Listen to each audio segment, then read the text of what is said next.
Okay, let me see. I don't think it's going to take 10 minutes to disprove the existence of God.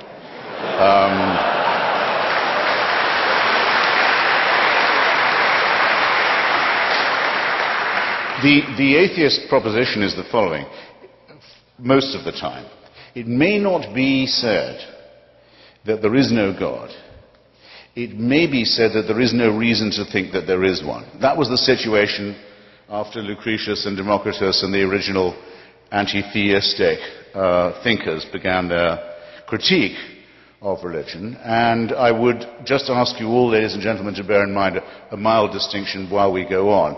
You may wish to be a deist, as my heroes Thomas Jefferson and Thomas Paine were, and you may not wish to abandon the idea that there must be some sort of first or proximate cause or prime mover of the known and observable world and universe. But even if you can get yourself to that position, which we unbelievers maintain is always subject to better and more perfect and more elegant explanations, even if you can get yourself to that position, all your work is still ahead of you. To go from being a deist to a theist, in other words, from someone who says, God cares about you, knows who you are, minds what you do, answers your prayers, cares which bits of your penis or clitoris you saw away or have sawn away for you, minds who you go to bed with and in what way, minds what holy days you observe, minds what you eat, minds what positions you use for pleasure. All your work is still ahead of you, and lots of luck. Because there's nobody, even Aquinas had to give it up. There's no one who can move from the first position to the second.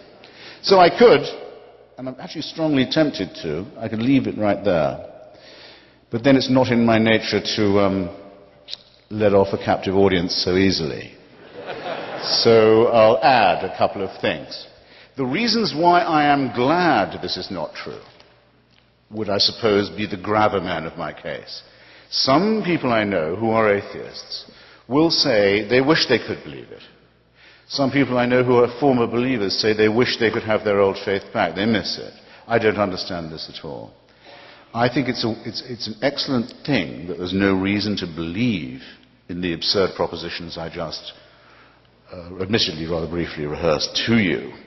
The main reason for this, I think, is that it is a totalitarian belief. It is the wish to be a slave.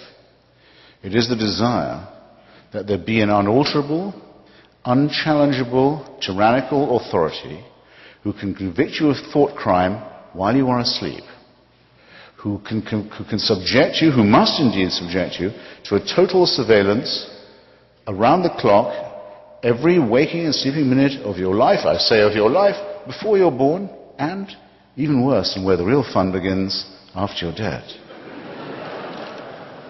A celestial North Korea. Who wants this to be true? Who but a slave desires such a ghastly fate? I've been to North Korea. It has a dead man as its president. Kim Jong-il is only head of the party and head of the army. He's not head of the government or the state. That office belongs to his deceased father, Kim Il-sung. It's a necrocracy. A thanatocracy. It's one short of a trinity, I might add. The son is the reincarnation of the father. It is the most revolting and utter and absolute and heartless tyranny the human species has ever evolved. But at least you can fucking die and leave North Korea.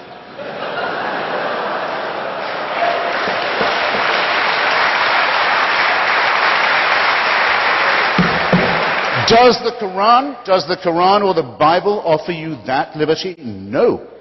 No. The tyranny, the misery, the utter ownership of your entire personality, the smashing of your individuality only begins at the point of death.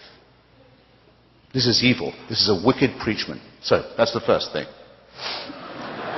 Second, it attacks us in our deepest, most essential integrity. It's an insult to us in other ways. It says that we, you and I, could not, individually or collectively, decide upon a right action or right thing without celestial divine permission. We would not know right from wrong if we did not have heaven's permission to do so. Where else, how else could we know?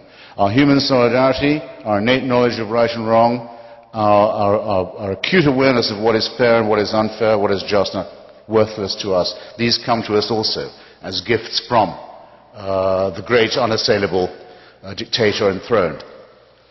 What could abolish our integrity? What could abolish our honesty, our decency, our dignity more than that? The third, is a little more pragmatic. Religion is our first, that's why I'm so fascinated with it, it's our first version of the truth. It's our first attempt as a species. It's what we tried when we didn't know anything. We didn't know we lived on a spherical planet. We didn't know that our planet revolved around the sun. We didn't know that there were microorganisms that explained disease. We thought diseases came from curses or witches or ill-wishing or devils or dust devils. We didn't know anything from the childish, terrified, ignorant origins of our animal primate species. We come to religion. It's also our first attempt at philosophy, our first attempt at morality, our first attempt at healthcare, actually, but because it was our first, it is our worst. We now have better explanations for all these dreads, and we have cleared up all of these mysteries, yet we still dwell. And in some countries, in some societies, not just dwell, but live under a totalitarian regime that forbids us to think about the progress that has been made, or denies us the knowledge that these advances have in fact occurred. So it has become, where once it probably was an aid to our survival, a really great peril to our continued ability to live as a civilized species. Thus, it seems to me that in point of its proposing of a totalitarian solution to what is after all a real problem, to its ghastly reliance upon the supernatural rather than the much more miraculous, much more beautiful, much more elegant, much more numinous, much more harmonious natural explanations. Think how much lovelier Einstein and Darwin are. Think how much more elegant and persuasive they are than the idea of the burning bush, or the demand that without circumcision there can be no redemption. Just picture it. And then I'll give you one final thought experiment. This is what you have to believe now, if you're a monotheist. Because we now know things we didn't used to know. We know that the human species could be as much as 200,000 years ago. That it becomes separate from the Cro-Magnons and the rival prehuman species. Could be as little as 100. Richard Dawkins thinks 200,000. Francis Collins, who did the Human Genome Project, who's, by the way, C.S. Lewis kind of Christian, thinks 100,000. All right, I'll take 100. I'll take 100. Here's what you have to believe. For 100,000 years, humans are born as a primate species. Expectation of life, what, 25 years for the first few 100,000 years? First few tens of thousands of years. Infant mortality, rife. Microorganism disease, terrifying. Earthquakes, volcanoes, extraordinary. And fights over land, over territory, over food, over women, over tribalism. Frightening too. For 95, 96,000 years, heaven watches this. With folded arms, with indifference, with coldness. And then around 3,000 to 4,000 years ago, but only in really barbaric, illiterate parts of the Middle East. Not in China or where people can read or think or do science. No.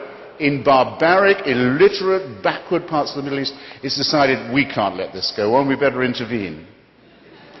And what better way than by human sacrifices and plagues and mass murder? And if that doesn't make them behave morally, we just don't know what does. if there is a single person in this room who can bring themselves to believe anything remotely like that, they convict themselves of being, first, very stupid, and second, very immoral. And thus it seems to me that the case for divine intervention and for the supernatural falls, and that we should be glad that it's fallen. And thank you.